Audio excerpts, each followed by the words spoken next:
नमस्कार, रफ्तार मीडिया में आपका स्वागत है। आपके साथ मैं रीना झा बालियान। खबरों का रुख करेंगे, लेकिन उससे पहले एक नजर डालते हैं इस वक्त की हेडलाइंस पर। विधायक उमेश कुमार की फेसबुक पोस्ट से बड़ी सियासी हलचल। अजय गुप्ता के साथ सांसद त्रिवेंद्र सिंह रावत की तस्वीर सोशल मीडिया पर डाली। धामी सरकार के खिलाफ साजिशों का लगा चुके हैं आरोप। सदस्यता अभियान के मुद्दे पर बीजेपी कांग्रेस आमने सामने। महेंद्र भट्ट ने कांग्रेस को बताया कॉपी कैट। हरदा ने भट्ट को दिया कुंडली का ज्ञान।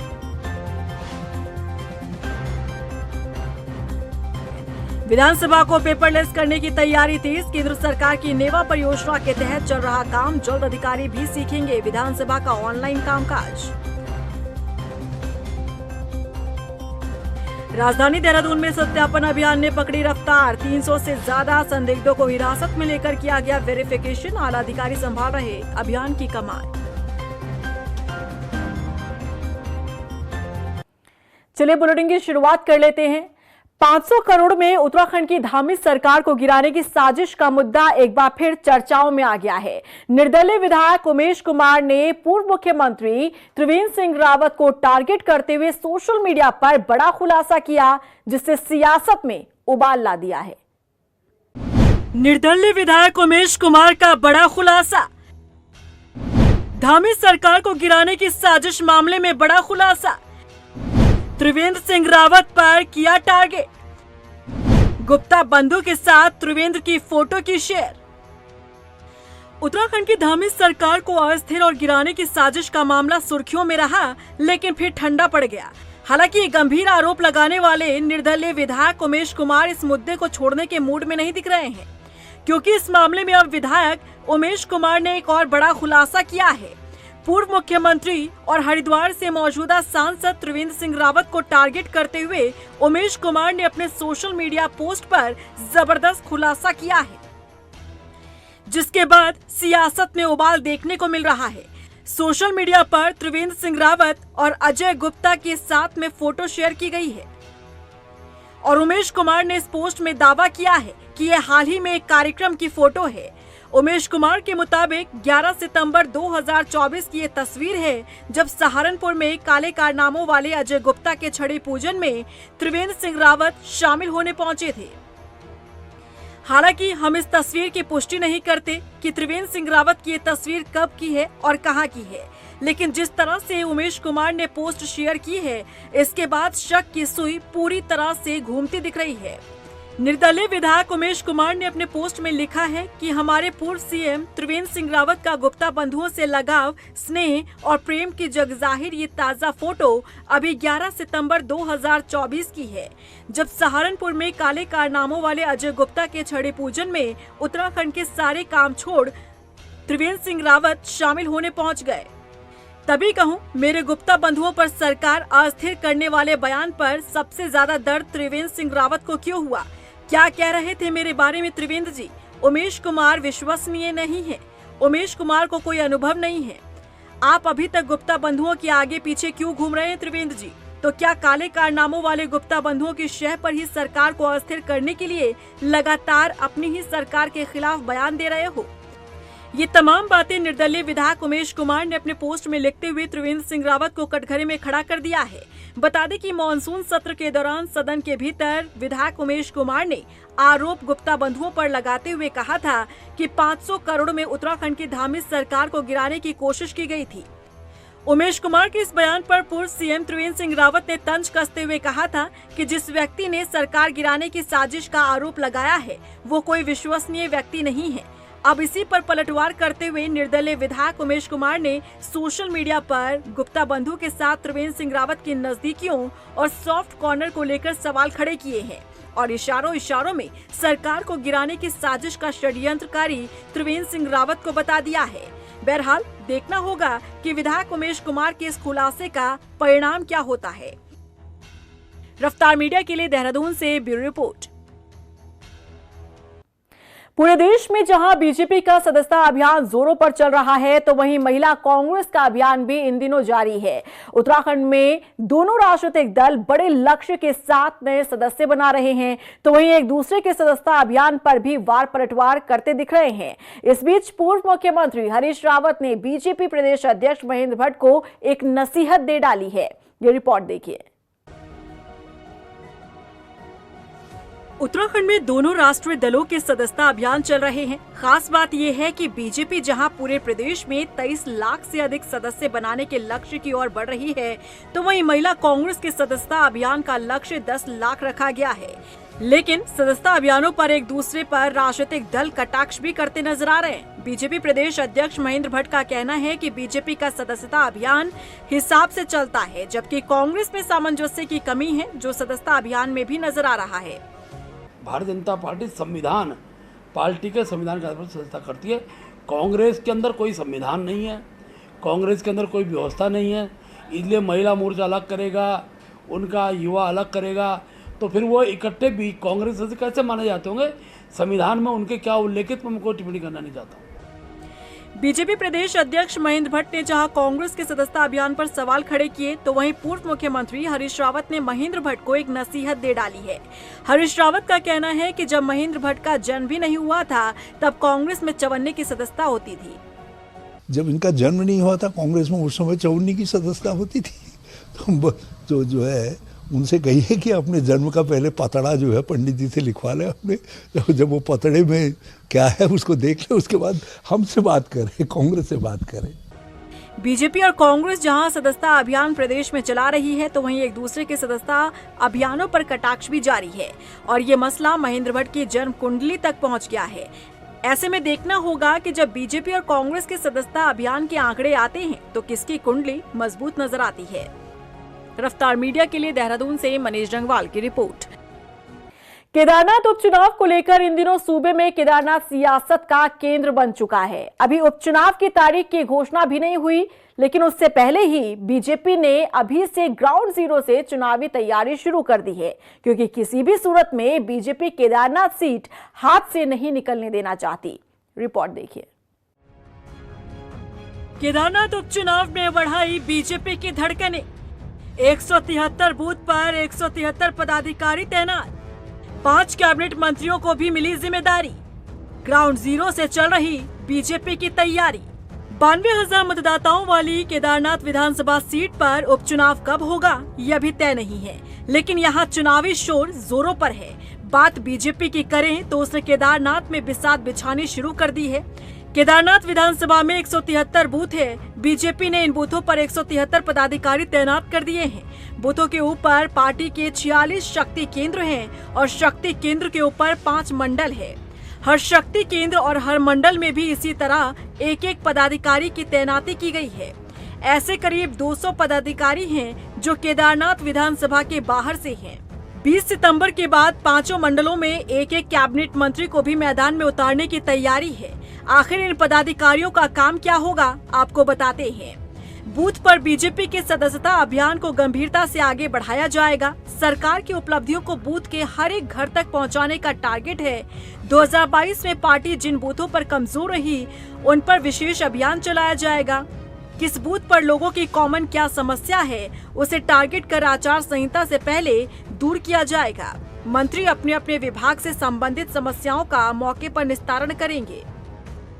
केदारनाथ विधानसभा में हमने अधिक फोकस किया है कि वहाँ घर घर कार्यकर्ता जाएं और अधिक से अधिक लोगों को भारतीय जनता पार्टी में जोड़ने का काम करें। दूसरा, घर घर संपर्क के तहत केंद्र सरकार की और राज्य सरकार की जो उपलब्धियां हैं, जो महत्वपूर्ण काम हैं, उन कामों को जन जन तक पहुंचाएंगे, जनता के बीच में चर्चा करेंगे। कांग्रेस का कहना है कि ये बीजेपी का डर है। एक के बाद एक 2 उपचुनाव हारने के बाद से बीजेपी घबराई हुई है। कांग्रेस के पूर्व प्रदेश अध्यक्ष गणेश गोदियाल का कहना है कि बीजेपी के लिए केदारनाथ उपचुनाव को जीतना प्रतिष्ठा का सवाल बन गया है। हमारी पार्टी भी, देखिए, पार्टियों की अपनी रणनीति होती है कि वो कैसे काम कर रहे हैं। ये उनकी रणनीति होगी जिसका खुलासा उन्होंने आपसे किया होगा।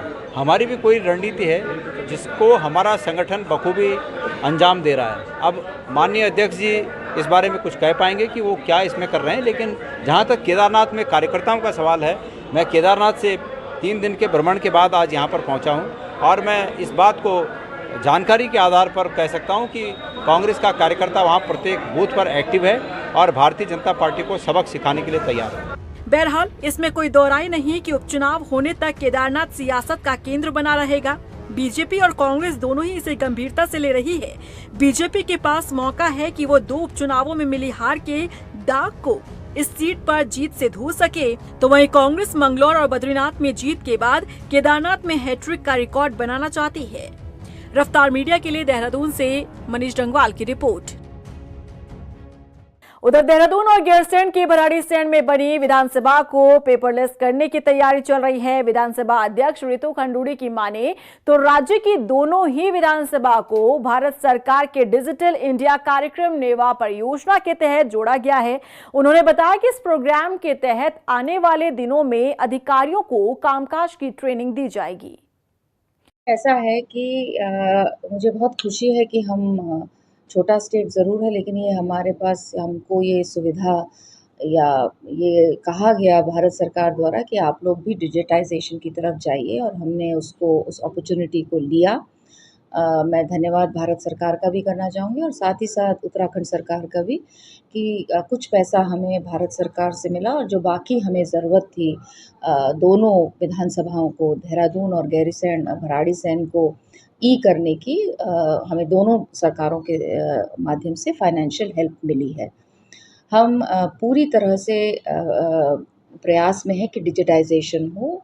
हल्द्वानी से कांग्रेस विधायक सुमित हृदयेश ने आपदा को लेकर प्रशासन की कार्यप्रणाली पर सवाल खड़े किए हैं। उन्होंने कहा कि 2 साल पहले 9 करोड़ रुपए से ज्यादा की लागत से तैयार हुआ गौला पुल आज धराशायी है, जिसकी वजह NHAI द्वारा किया काम है। बता दें कि सुमित हृदयेश IIT रुड़की के ऑडिट से पहले चाहते हैं कि सरकार NHAI के कामों की समीक्षा करे। तो NHAI ने जो पुल पे कार्य करा 9 करोड़ 65 लाख रुपए का, मेरा निवेदन इस राज्य की सरकार से है, प्रशासन से, कि उसका ऑडिट करा ले। हम लोगों ने उस कार्य की समीक्षा उस दिन हमने करी।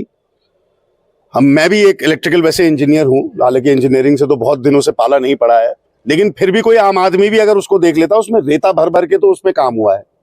RCC का एक कॉलम नहीं, RCC का एक ब्लॉक नहीं, 9 करोड़ 65 लाख रुपए का रेता भर दिया इन लोगों ने। लूट मची हुई है, क्योंकि यहां जिला प्रशासन सोया हुआ है, कोई मतलब नहीं। पूरे शहर को तोड़ने के अलावा, लोगों को परेशान करने के अलावा, लगातार लोग को नोटिस देने के अलावा, निशान लगाने के अलावा इस जिला प्रशासन ने कोई भी ऐसा कार्य नहीं करा कि जो जनहित का कार्य हम जिसको कह सकें। वहीं बद्रीनाथ सीट से कांग्रेस विधायक लखपत बुटोला ने चारधाम यात्रा को लेकर सरकार पर निशाना साधा है। विधायक लखपत बुटोला ने कहा कि गैरसैंण में आयोजित हुए मॉनसून सत्र में सरकार ने चारधाम से जुड़े सवालों को सुनना नहीं चाहा। उन्होंने बताया कि सत्र के दौरान नियम 58 के तहत उन्होंने चारधाम यात्रा सहित खस्ता हाल सड़क और आपदा का मुद्दा उठाया, लेकिन सरकार इनका जवाब देने से बचती नजर आई। और जब वहाँ पे सत्र चल रहा था, वहाँ पे भी मैंने कहा था कि चारधाम को लेके मैंने नियम 58 में प्रश्न लगाया था। सरकार उससे चर्चा से उसमें भागी है और आपदा पे भी भागी है। चारधाम यात्रा इसमें पूरी तरह से चरमराई हुई है। लोगों के होटल बंद हो रखे हैं, आप देखोगे अन्य सारी जगह टूटी हुई है। परसों में DM साहब गणेश गोडियाल जी के साथ DM साहब से मिला हूँ। मैंने उनसे कहा है कि DM चमोली को कहा है कि भाई आप सड़कों को खोलें, शासन प्रशासन को दुरुस्त रखें। स्थितियाँ बद से बदतर हो चुकी है, वहाँ पर किसी प्रकार की कोई सुविधाएं नहीं है। कैबिनेट मंत्री गणेश जोशी ने गढ़ी कैंट में प्रदेश का अब तक के सबसे बड़ा निर्माणाधीन सामुदायिक भवन का निरीक्षण किया। इस दौरान कैबिनेट मंत्री गणेश जोशी ने निर्माण कर रही संस्था को 15 जनवरी तक निर्माण कार्य पूरा करने के निर्देश दिए। देखिए, आज गढ़ी कैंट का क्षेत्र, इसका लगा हुआ क्षेत्र, जहाँ लगभग 30,000 से अधिक की आबादी यहाँ पर रहती है, यहाँ पर कोई ऐसा सार्वजनिक स्थान नहीं था। कोई ब्याह शादी अगर इनके फंक्शन होते हैं तो इनको शहर की ओर जाना पड़ता है। 2.5 लाख 3 लाख के वेडिंग पॉइंट मिलते हैं। और एक बार मुख्यमंत्री जी को मैं लेकर यहाँ पर आया था तो मैंने घोषणा करवाई थी 10 करोड़ की लागत से एक विशाल सामुदायिक भवन यहाँ पर बनकर तैयार हो गया है। फिनिशिंग वर्क चल रहा है। 15 जनवरी को इसका लोकार्पण कर हम यहाँ की जनता को संबोधित करेंगे। लोकसभा के नेता प्रतिपक्ष और कांग्रेस नेता राहुल गांधी पर बीजेपी के नेताओं के जरिए की गई अमर्यादित टिप्पणी के खिलाफ खटीमा में यूथ कांग्रेस के कार्यकर्ताओं ने प्रदर्शन किया। इस दौरान कार्यकर्ताओं ने केंद्र सरकार के खिलाफ जमकर नारेबाजी की और पुतला भी फूंका। ये विषय है कि जैसे बयान दे रहे हैं केंद्र सरकार के मंत्री और विधायक हमारे माननीय राहुल गांधी के खिलाफ गलत बयान दे रहे हैं, जान से मारने की धमकी दे रहे हैं। पूरे देश में आज उसका विरोध किया जा रहा है यूथ कांग्रेस के द्वारा, और कल हमारे वहाँ यूथ कांग्रेस हमारे राष्ट्रीय अध्यक्ष जी ने भी वहाँ दिल्ली में उसका विरोध किया कि ऐसे जिस देश ने इस देश को आज़ादी दिलाने में और ऐसी हमारे लीडर इंदिरा गांधी जो ऐसे परिवार हैं जो जिनने अपने प्राणों की आहुति देकर देश को बचाया, उनके खिलाफ ये लोग इस तरह से गंदे बयान देते हैं। उधर लोहाघाट की जनता पेयजल किल्लत से जूझ रही है। ऐसे में नाराज लोग जल संस्थान के खिलाफ प्रदर्शन करने के लिए मजबूर हैं। बता दें, स्थानीय लोगों का आरोप है कि जल संस्थान पेयजल आपूर्ति के नाम पर 3 से 4 दिनों में सिर्फ एक वक्त पेयजल मुहैया करवा रहा है। बाद भी लोहाघाट में पानी की पूर्ति नहीं हो पा रही है। ये सब जल संस्थान की लापरवाही की वजह से ही हो रखा है। इतनी दिक्कत पानी की है नहीं। आज तक तो हम मानते थे कि बारिश नहीं है, गर्मी है, लेकिन इतनी बरसात के बावजूद भी लोहाघाट में पानी की व्यवस्था नहीं है। आज तो इस हफ्ते पूरे 10 दिन हो गए हैं, पानी नहीं आ रखा है। कहा जा रहा है कि नल टूटे। अगर नल टूटे हैं तो आप लोग कितनी व्यवस्था कर सकते हो। हल्द्वानी पहुंचे भीमताल के पतलौट के निवासियों ने प्रशासन और सरकार के खिलाफ प्रदर्शन किया। प्रदर्शन कर रहे लोग नाराज दिख रहे हैं। दरअसल 5 जून को पतलौट क्षेत्र में हुए सड़क हादसे में 7 लोगों की मौत हो गई थी, जबकि 7 लोग गंभीर रूप से घायल हो गए। ऐसे में सरकार ने मृतक के परिजनों और घायलों को मुआवजा देने का ऐलान किया, लेकिन अब तक मुआवजा राशि नहीं मिली है। कोई मुआवजा नहीं मिला। पतलौट दुर्घटना में हुआ अनर्बन गधेरा, हमें कोई मुआवजा नहीं मिला उसमें। और घोषणा जरूर हुई थी, विधायक जी ने भी की थी, बाकी और लोगों ने भी की थी, मगर हमें कुछ नहीं मिला उसमें। मुआवजा कुछ नहीं, कुछ कह ही नहीं रहे हैं। वो क्या कहें, हम उनसे क्या कह पाएंगे? गरीब आदमी क्या कह पाएगा? सब हम तो ये कहते हैं हमें मुआवजा मिलना चाहिए। जब सबको मिलता है तो। वहीं राजधानी देहरादून के तिराहों और चौराहों पर खराब पड़ी ट्रैफिक लाइट जल्द ठीक हो जाएगी। यातायात निदेशक अरुण मोहन जोशी ने लाइट को जल्द ठीक करने के निर्देश दिए। यातायात निदेशक अरुण मोहन जोशी ने बताया कि ज्यादातर traffic lights smart city manage करती है। उन्होंने कहा कि वक्त पर ट्रैफिक लाइट ठीक न होने पर संबंधित विभाग पर एक्शन लिया जाएगा। ये सभी को कम्युनिकेट किया है, जहाँ पर भी ट्रैफिक लाइट्स काम नहीं कर रही हैं तो उसके लिए जिस भी डिपार्टमेंट को वो जिम्मेदारी सौंपी गई है, क्योंकि अलग अलग जगह डिपार्टमेंट्स जो हैं वो काम कर रहे हैं इसको लेकर के। देहरादून में जनरली जो ट्रैफिक लाइट से स्मार्ट सिटी जो है मैनेज कर रही है, तो उनके द्वारा पीडब्ल्यूडी को कम्युनिकेट किया गया है इसको ठीक कराने के लिए, लेकिन काफ़ी समय से कुछ लाइट्स ठीक नहीं हो पाई हैं।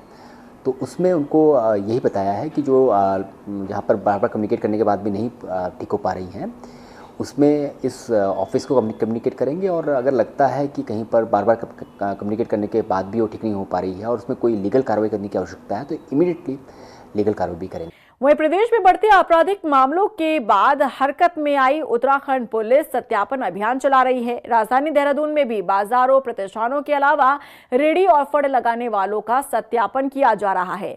एसपी सिटी की माने तो अब तक करीब 300 से अधिक लोगों को हिरासत में लेकर सत्यापन किया गया है। देखिए, ये हमारा जो कोतवाली का जो पलटन बाजार क्षेत्र है, तो उसमें हमारे द्वारा लगातार डेली जो है सुबह भी और शाम को भी डेली सत्यापन का अभियान, और साथ में जो अतिक्रमण किए हुए हैं उनको भी हटाने का अभियान लगातार जारी है इसमें। और जैसे कि अगर आप डेटा की बात करें तो तकरीबन 300-350 से ऊपर व्यक्तियों को हमारे द्वारा जो है डिटेन किया गया था, फिर उनका सत्यापन अभी करवाया गया है और काफ़ी लोगों का पेंडिंग है। तो उनको हिदायत दे दी गई कि जब तक उनका सत्यापन पूर्ण नहीं हो जाएगा किसी प्रकार की वो व्यावसायिक गतिविधियां नहीं करेंगे। इसी प्रकार जो फल, ये रेहड़ी हैं, ठेली हैं, रिंग्स वगैरह हैं, तो आपने देखा भी होगा कि अभी हमारा जो है मार्केट इनसे बिल्कुल क्लियर हो गया है और आगे भी ये जारी रहेगा। गदरपुर में एक पुलिसकर्मी को एक सिख युवक के साथ अभद्रता भारी पड़ गई। एसएसपी ने आरोपी पुलिसकर्मी को लाइन हाजिर कर दिया। आरोप है कि पुलिसकर्मी ने चेकिंग के दौरान सिख युवक के धार्मिक प्रतीकों के साथ बेअदबी कर दी और इससे सिख समुदाय नाराज हो गया। टिहरी पुलिस ने घनसाली और आसपास के इलाकों में चोरी की वारदातों को अंजाम दे रहे टार्जन गैंग के सरगना को पकड़ लिया है। बता दें कि बीते 18 सितंबर को घनसाली के प्रसिद्ध भुवनेश्वरी देवी मंदिर में चोरी की थी और इसके बाद एसटीएफ ने टार्जन गैंग के मुखिया को अवैध तमंचे और 2 कारतूस के साथ धर दबोचा। जानकारी के मुताबिक पकड़े गए तीनों आरोपी सगे भाई हैं, घनसाली के ही एक गाँव के रहने वाले हैं। और इसी के साथ फिलहाल इस बुलेटिन में बस इतना ही, लेकिन चलते चलते एक नजर डालते हैं इस वक्त की हेडलाइंस पर। विधायक उमेश कुमार की फेसबुक पोस्ट से बड़ी सियासी हलचल। अजय गुप्ता के साथ सांसद त्रिवेंद्र सिंह रावत की तस्वीर सोशल मीडिया पर डाली। धामी सरकार के खिलाफ साजिशों का लगा चुके हैं आरोप। सदस्यता अभियान के मुद्दे पर बीजेपी कांग्रेस आमने सामने। महेंद्र भट्ट ने कांग्रेस को बताया कॉपी कैट, हरदा ने भट्ट को दिया कुंडली का ज्ञान।